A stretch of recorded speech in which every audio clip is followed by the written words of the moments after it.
بناتي ورداتي اماراتي ربنا يسعدهم ويبارك لي فيهم قالوا لي جايين، قلت لازم اعمل لهم كل الاصناف اللي بيحبوها وبيموتوا فيها.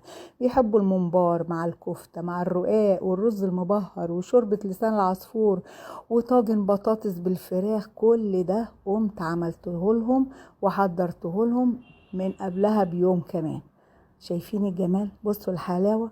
ربنا يجعل بيوتنا دايما عمار كده بالحبايب. لا وايه، وفتة بتنجان كمان نسيت اقول لكم عليها، تحفه تحفه تحفه يا ولاد، جميله جمال.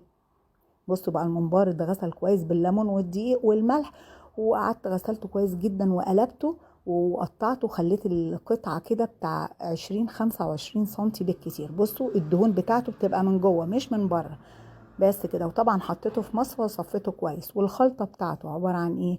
كيلو الممبار بياخد كيلو من البصل خرطيه او اضربيه في الكبه، وملح وفلفل وشويه نعناع وشويه كزبره وقرن فلفل سبايسي كده، ودعكيهم كويس.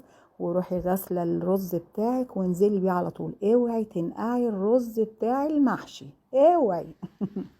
بس غسلته وصفيته، وتنزلي وتقلبي قلبي قلبي كده، وسيبيه بقى شويه. الرز يقوم ايه، يشرب بقى من البصل وميه البصل وايه، ويمخمخ، ويبقى كده اخر طعامه. الخضره بتاعته شبت وبقدونس وكزبره خضره، كنت مخرطاهم من قبلها بيوم وحطاهم في كيس في التلاجة. نزلت عليهم وبالطماطم اللي متصلصله وقلبته كويس، وبدات احشي الممبار بتاعي. بصي بقى، اما تحشي الممبار لازم تحشيها وتبططيها وتفضيها كده من الجناب وتخليها مبططه خالص. حشيت الكميه كلها، وكانت حله الميه غليت. انزلي بالممبار بتاعي. يقعد قد ايه؟ ساعه الا ربع. الممبار يا ولاد عامل زي الحمام، يقعد ساعه الا ربع.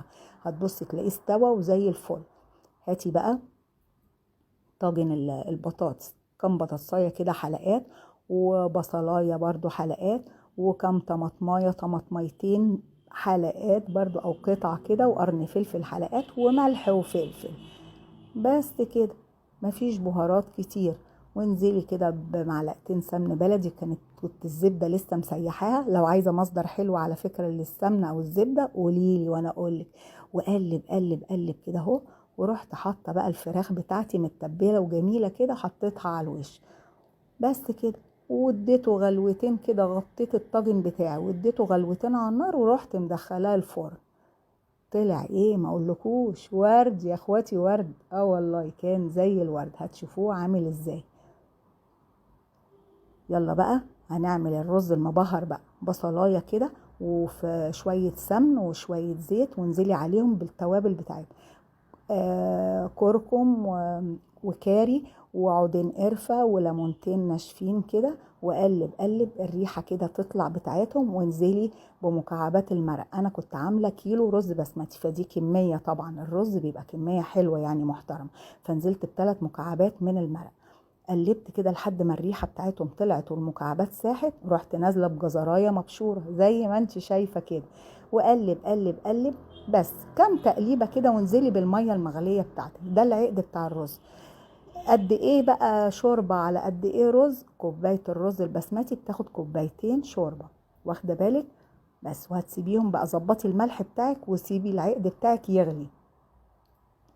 طيب، اول ما يغلي تروحي نازله بالرز البسمتي. لازم اغسله، بحب اغسله وما تنقعيهوش. انا ما بنقعوش خالص. انزلي بيه مغسول كده وصفيه، وروحي نازله بيه وتقلبتين، وغطي بقى وحطي الشياطه وسيبيه بقى يستوي براحته. خلاص الممبار بتاعنا بقى اديني بحمره اهو. بتحمريه طبعا في الزيت، خدي بالك، بتحمريه في الزيت اتحمر وبقى زي الفل. والرز بتاعنا بقى زي الفلين اهو، ومفلفل ولونه روعه، جميل جمال ملوش مثال. ريحه ايه مش قادره اقولك. يلا بقى نعمل فتة البتنجان.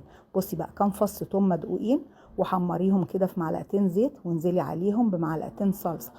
بعد ما التوم طبعا يتحمر، وقلب قلب قلب كده. ما تحطيش خل، ما بنحطش خل. اللي انا حطيته ده لحلحتهم بشويه ميه، ما بنحطش خل. والتوابل ايه؟ ملح وفلفل وشويه كمون. بس كده. وطفيت عليهم لما اتسبكت، ورحت نازله بالبتنجان. وبعد البتنجان ايه؟ كوبايتين من الحمص، حمص الشام المسلوق.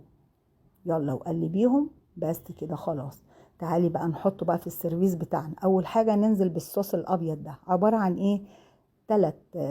3 علب زبادي ومعلقتين طحينة وتوم وكمون وملح وليمون، وقلب قلب قلب وبقالك الصوص ده. يلا انزلي بقى بالبتنجان والحمص. وبعدين هنحط بقى، هنزوق السيرفيس بتاعنا بالعيش المحمر. العيش ده متحمر في الزيت، خدي بالك. وبعد كده هحط بقى ايه عليها؟ الصوص بقى من فوق. بس كده خلصت الشغلانه. ونزوقه بشويه لوز محمر كده، وهيبقى احلى فتة بتنجان، طعمه وجميله وتجنن تجنن فعلا. بس خلاص الرز بتاعنا استوى اهو. يلا بقى جبت الصينيه بتاعت العشاء الكبيره قوي بتاعتي، ورحت نازله بالرز. وادي الرقاق هنرصه. لو عايزه الطريقه بتاعت الرقاق، بصي مقرمش من بره وطري من جوه وفي منتهى الجمال. ابعت لك اللينك، ولو اني عملته كتير واكيد انت شفتيه في القناه بتاعتي او في البيج بتاعتي على الفيسبوك.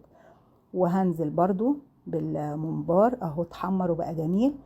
وبعدين والكفتة برضو كنت نزلتها لكم من كام يوم، دي جابت مشاهدات عالية قوي وكانت روعة. ونقول الدعاء بتاعنا بقى بتاع سيدنا الخضر اللي بيملى بيوتنا خير وبركة ورزق وستر من عند ربنا. بسم الله ما شاء الله، لا يسوق الخير إلا الله. بسم الله ما شاء الله، لا يصرف السوء إلا الله. بسم الله ما شاء الله، ما بنا من نعمة فمن عند الله. بسم الله ما شاء الله، لا حول ولا قوة إلا بالله. اللهم دمها علينا نعمة يا رب، اللهم دمها نعمة علينا يا رب، واحفظها من الزوال، واسترها معانا دنيا واخره، وكفينا شر المرض، وكفينا شر الاذيه، وكفينا شر المستخبي، وكفينا شر الوحش كله رب العالمين. واحفظنا واحفظ ولادنا واسترهم واكرمهم واجبرهم، وكفيهم شر طريقهم، وكفيهم شر الوحش، وكفيهم شر صاحب السوء، وكفيهم شر المرض، وكفيهم شر الوحش كله. واجعل لهم يا رب في كل خطوه سلامه، واكتب لهم في الطيب نصيب. امين امين امين يا رب العالمين. بصوا الجمال. ودي شوربه بلسان عصفور واكل جميل، وربنا يا رب يجعله دايما عامر كده بالحبايب ويزودنا وما ينقصناش ابدا. وكل سنة وانتوا طيبين وفوتكم بعافية.